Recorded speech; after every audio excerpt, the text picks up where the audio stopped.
I was talking yesterday about chicken and waffles. It does sound like a mix that, wait a minute, you got waffles and bacon, waffles and, I don't know, sausage, waffles and chicken, and for that matter, chicken. Okay, chicken with rice, chicken with potatoes, chicken with stuffing, chicken with waffles. How does that, but the way they made that sound there, and I didn't quite get it, but then when they started talking about the maple syrup over it, then it was like, okay, yeah, you use honey on your, dare I say it here, because are they sponsoring us? They used to sponsor some of the, anyway, on your chicken nuggets.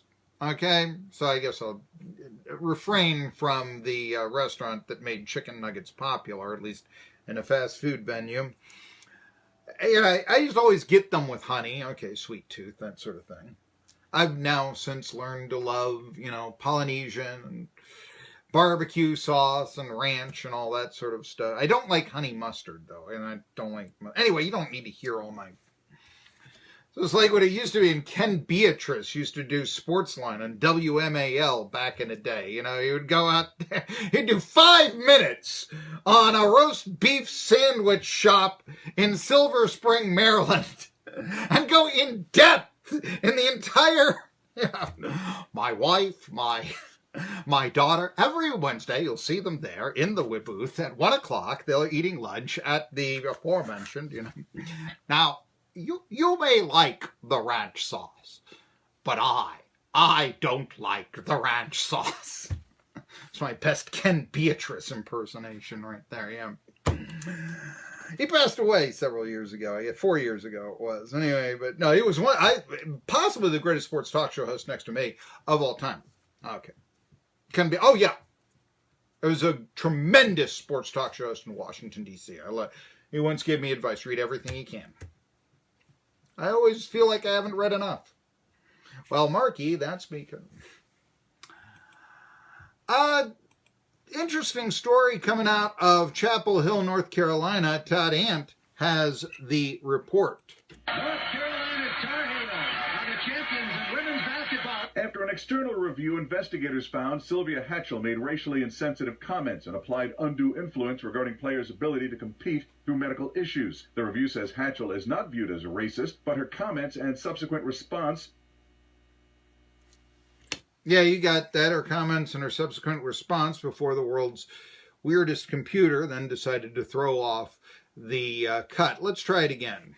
North Carolina Tar Heels are the champions of women's basketball. After an external review, investigators found Sylvia Hatchell made racially insensitive comments and applied undue influence regarding players' ability to compete through medical issues. The review says Hatchell is not viewed as a racist, but her comments and subsequent response caused many in the program to believe she lacked awareness. The medical staff expressed frustration when Hatchell questioned players' injuries and pressured them to play. The University of North Carolina said the program needed to be taken in a new direction, and in a statement, Hatchell said, "The university will always hold a special place in my heart." Todd Ant, ABC Sports.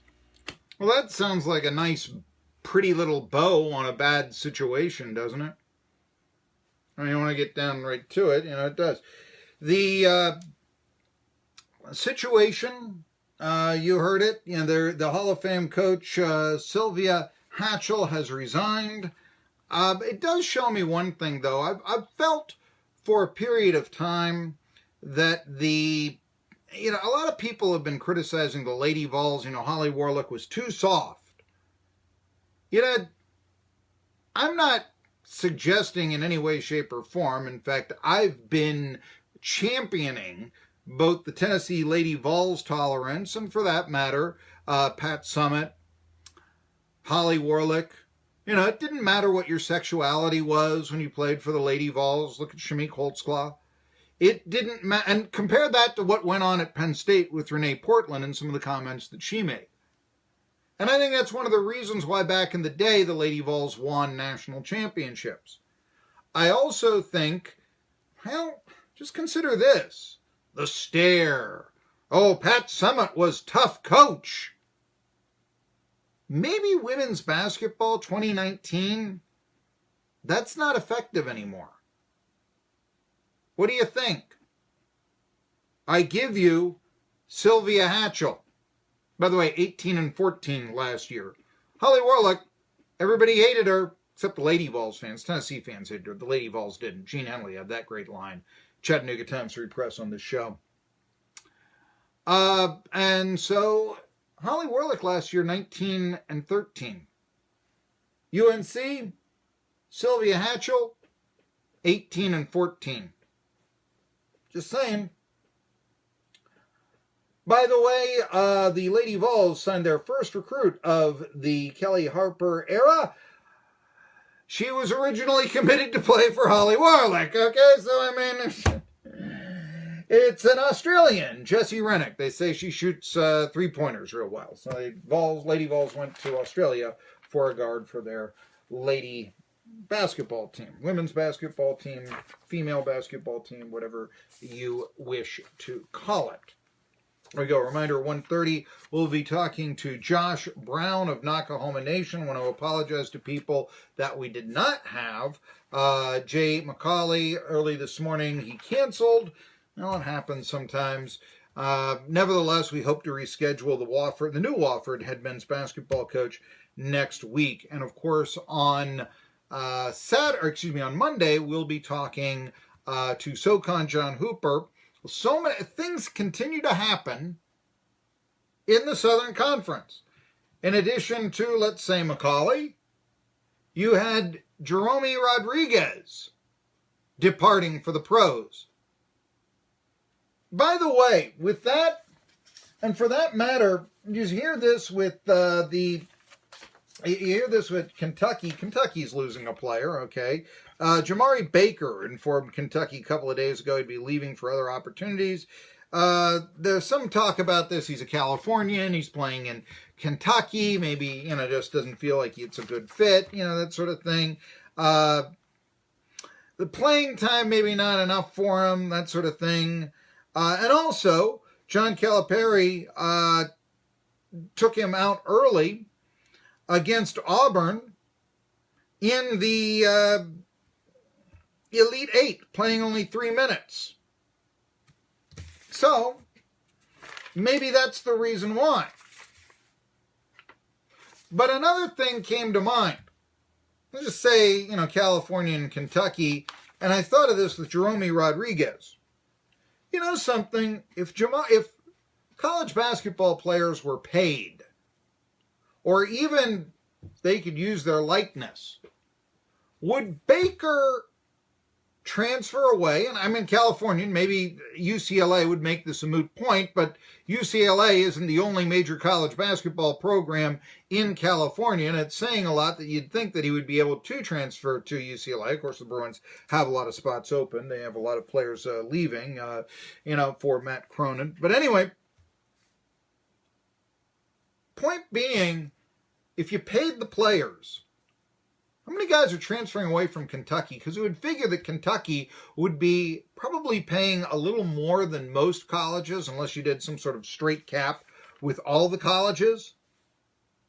And even then, I think that would certainly be looked upon as, is this the best way? Is it the best way to pay, Zion Williamson the same amount of money as, I don't know, I'm trying to think of somebody who's, Jordan Bone. Or for that matter, John Fulkerson. Let's just use him. Is that right? Or even, should a Jerome Rodriguez get paid the same as Zion Williamson?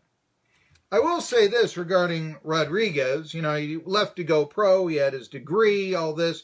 You'll always have some fans of the team who say, it'd been nice. He could have been so good. Oh, he's not for the team. He left a year early. Question is, what is the team doing for Rodriguez? They're not paying him. He could go someplace where he would be paid. I hate to sound like Randy Newman. It's money that matters. He's a very overrated artist, Randy Newman. We played him last week, though, didn't we? We played, you're comparing the song. We played I Love L.A., and we played Burn On, which was the theme to Major League. Maybe I'll try to dig them up again. I don't know. But if you started paying you want to talk about players leaving early? What if the colleges paid the players? If Rodriguez was paid a sum, even a modest sum, would he be leaving even an ETSU for parts unknown? Because it's a huge gamble if Rodriguez thinks he's going to play in the NBA. G League, maybe. But likely it's overseas. And then we start going, what is your career overseas?